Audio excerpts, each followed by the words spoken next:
E a minha história começa lá em Recife, quando eu tinha um sonho muito grande, né, de ter uma carreira muito bem sucedida. Eu acho que eu planejei essa carreira de uma forma muito intensa.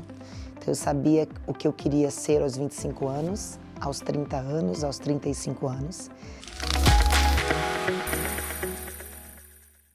Então, eu fui crescendo nessa carreira. E cada vez mais eu falo que a gente vai se envaidecendo também, né? A gente vai se sentindo muito importante naquilo que a gente está fazendo. Se distanciando muitas vezes daquilo que é o que esquenta, o que faz o coração se sentir feliz mesmo. Estava muito no topo, né? Tomando decisões muito baseadas na estratégia e deixando aquelas pessoas que de alguma forma eu sentia que eu poderia influenciar para ter uma vida um pouco melhor do lado. Então, cheguei onde eu queria e não encontrei o potinho de ouro que eu sempre imaginei que eu ia encontrar. Foi quando eu larguei tudo pro alto. Eu realmente chutei o balde, literalmente, sem nenhum planejamento. Não recomendo isso a ninguém, né? Mas eu saí daquela empresa sem o meu plano B. Eu não me preparei para esse momento. Mas foi muito bom. Porque quando eu comecei a olhar o mercado, eu percebi que quase nenhuma empresa refletia os meus valores.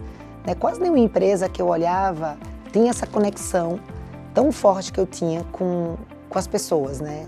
De genuinamente se interessar por elas.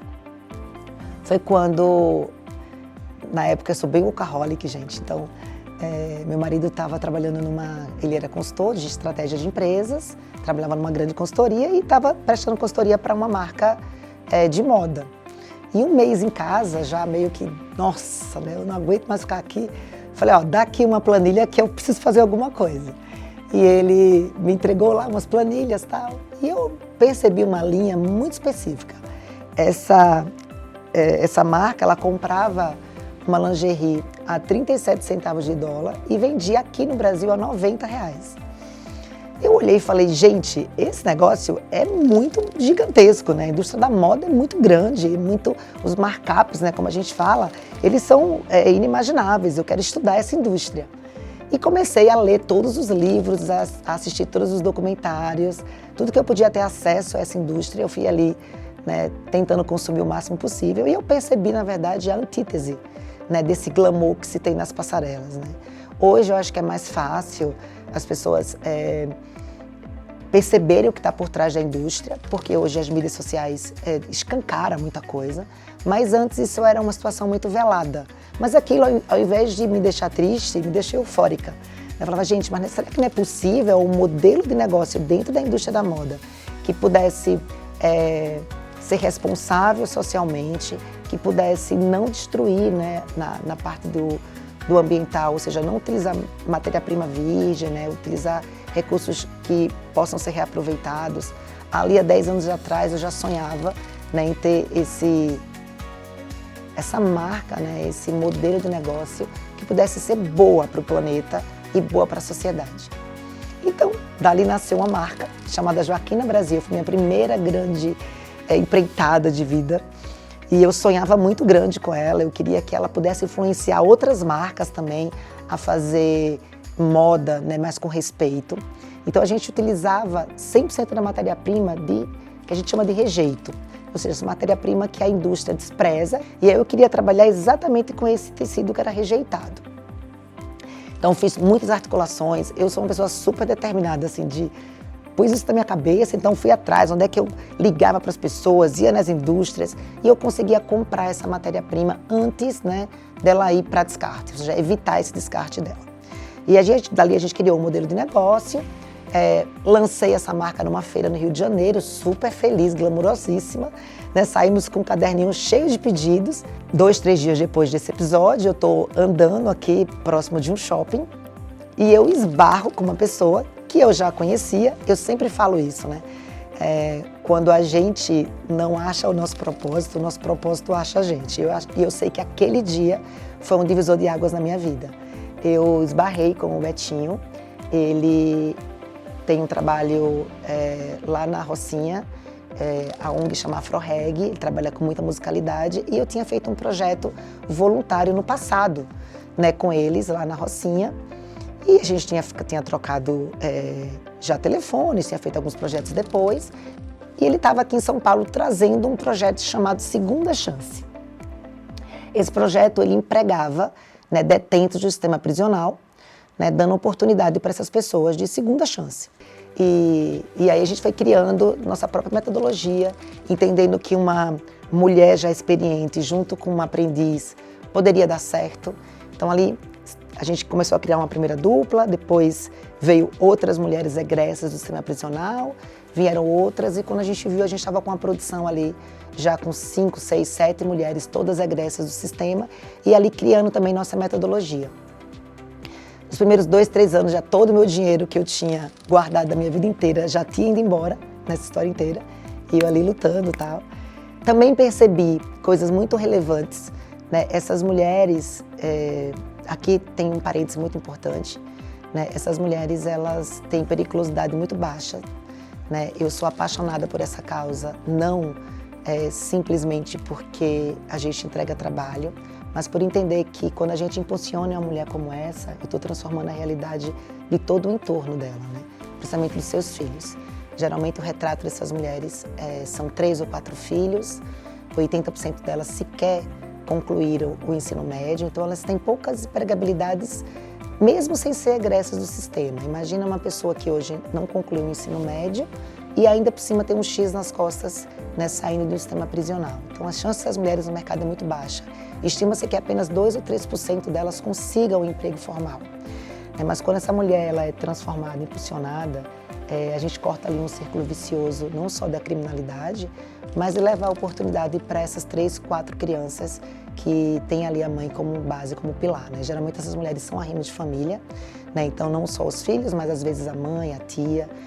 Então a gente entendeu ali, compreendeu que era uma forma muito potente, né, de transformação social, de transformação para o Brasil mesmo, né? E que eram mulheres muito invisíveis, né? Ninguém estava olhando para aquelas mulheres, né? Porque é muito mais fácil a gente separar essas mulheres da sociedade e descartar mesmo, do que trabalhar a ressocialização, que é algo complexo, não só para o Brasil, mas para o mundo inteiro. É difícil, é muito difícil, mas ela existe, desde que a gente tenha dedicação, que a gente leve as ferramentas certas e que a gente trate essa história com seriedade, com uma pitada de amor, que eu acho que é o grande sal, né?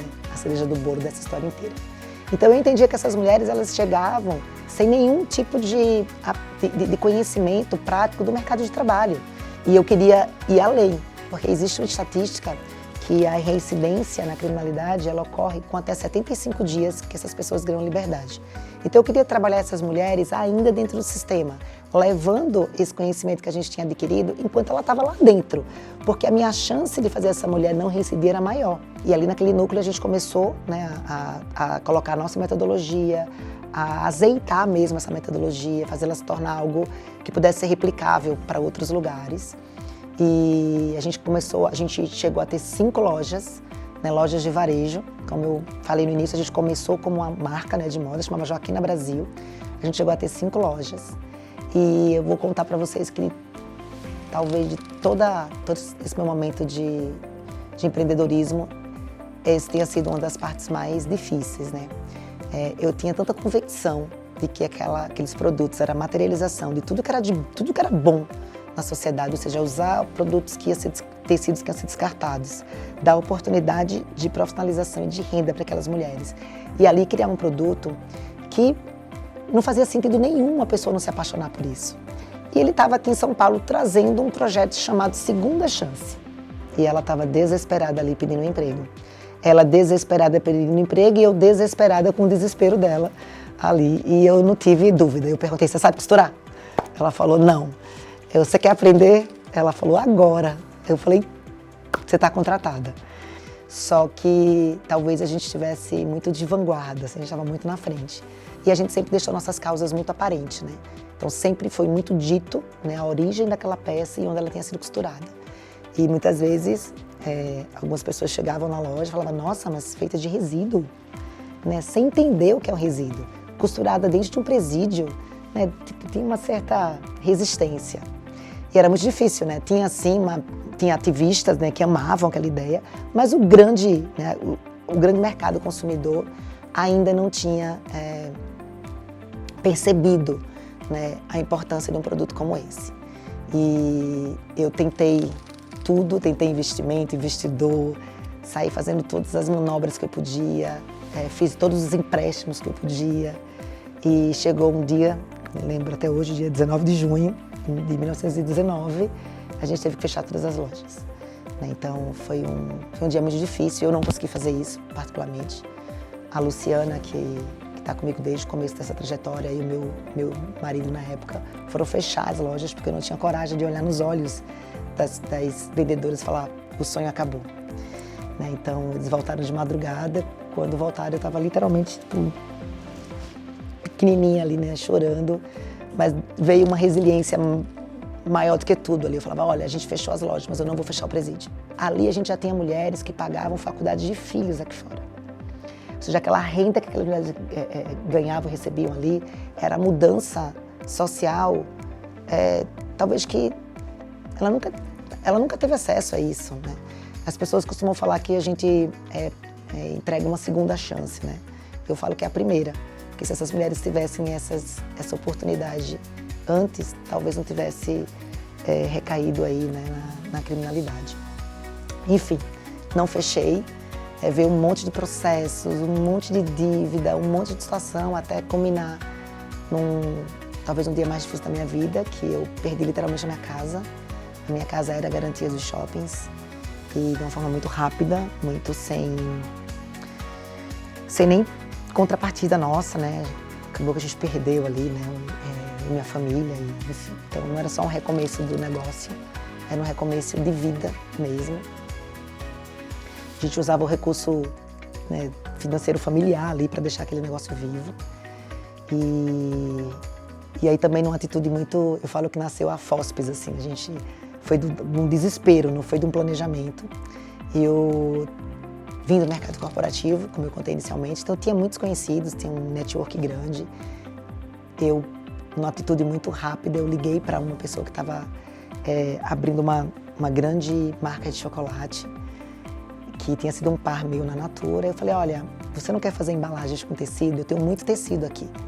Vamos fazer juntos e, enfim, pensar na embalagem como um veículo, né, um meio de comunicar, né, essa segunda chance. Ele super topou, né, de boa, e dali a gente começou já a produzir, né, para o mercado corporativo. Depois veio outras indústrias que eu conhecia, e chamando, e convenção, e camisetas. E, putz, ali eu entendi que o negócio já deveria ter nascido assim. Mas é o que eu falo sempre, né? Para você chegar, às vezes é a dor que te traz o conhecimento, né? Às vezes é o desespero que te mostra caminhos que você nunca tinha parado para pensar. E ali o Movimento Eu Visto Bem, que é a empresa que eu represento hoje, né?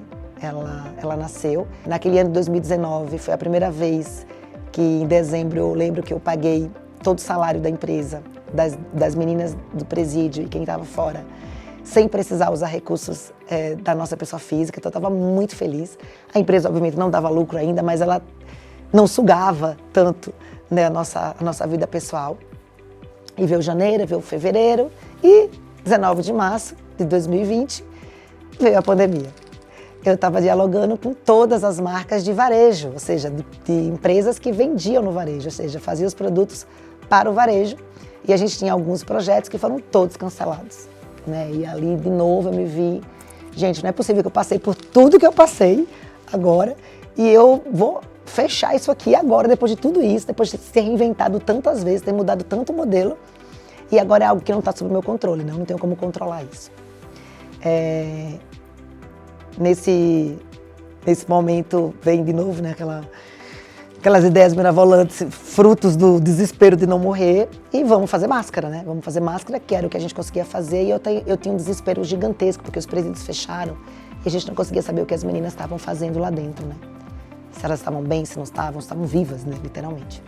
Mas a gente sobreviveu, eu acho que esse é o ponto principal, né? Não crescemos, o negócio não evoluiu, mas a gente se manteve ali. Daí veio um um projeto gigantesco com a Renner. Foi ali onde a gente apareceu pela primeira vez na mídia, foi crescendo, foi criando aí formas, né, de se estabelecer e começamos a dialogar com empresas muito grandes, né? A gente teve que se reinventar para esse mercado corporativo, porque não podia mais trabalhar só com resíduos. A gente conseguiu certificações extremamente importantes e difíceis, como a certificação do Sistema B, que a gente mudou uma cláusula mundial, porque ela não certificava presídios, e eu achava aquilo um absurdo. Então eu fiz todas as cartas do mundo, fiz um dossiê para mandar para a matriz nos Estados Unidos, para mostrar que o que a gente estava fazendo tinha muita relevância e eles, como uma certificadora de impacto, não podiam fechar os olhos para aquilo. Então eles mudaram a cláusula, a gente conseguiu ser certificado e por 2 anos consecutivos a gente não só tem a certificação, como fomos eleitos The Best for the World, que são algumas empresas que eles enxergam que são empresas boas para o mundo. Então começou uma trajetória de materializar produtos que tenham histórias para contar, que tenham causas, matérias-primas descartadas e mulheres também descartadas da sociedade, que a gente consegue reescrever essa história, né, por meio desses produtos e essa oportunidade de transformar a vida de tanta gente. Só que aí tem uma outra dor aqui da empreendedora que vale muito ressaltar. Quando a gente às vezes a gente sonha muito em trabalhar com essas marcas muito grandiosas, só que junto com elas vem também um desafio.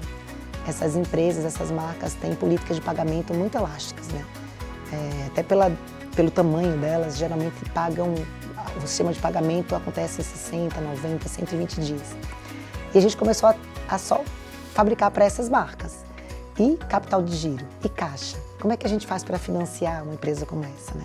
E há 3 anos atrás a gente começou a pensar que, além de ter produtos que materializem esse impacto, além de ter produtos que contem essas histórias, que possa impulsionar, inclusive, agregar valor a essas marcas, a gente poderia também ter projetos que pudessem ser mais estratégicos, que pudessem curar dores dessas empresas. E olhando para a indústria têxtil, a gente hoje tem um problema muito grande de uniformes de pós-consumo. Hoje, pensando em reputação, pensando em segurança, pensando em sustentabilidade, essas empresas que produzem muito uniformes têm um problema em suas mãos. E foi ali onde, buscando uma solução de sobrevivência para o meu negócio, eu entendi que a gente poderia atuar. A gente começou a criar um método muito específico, muito exclusivo, de utilizar esses uniformes como base para a produção de brindes. Então, ao invés de eu ter que comprar uma matéria-prima, gastar dinheiro, investir dinheiro comprando uma matéria-prima, eu poderia receber esse material dessas empresas e criar produtos novos a partir dali. E ali a gente abriu uma nova unidade de negócio dentro do movimento, que é mais rentável,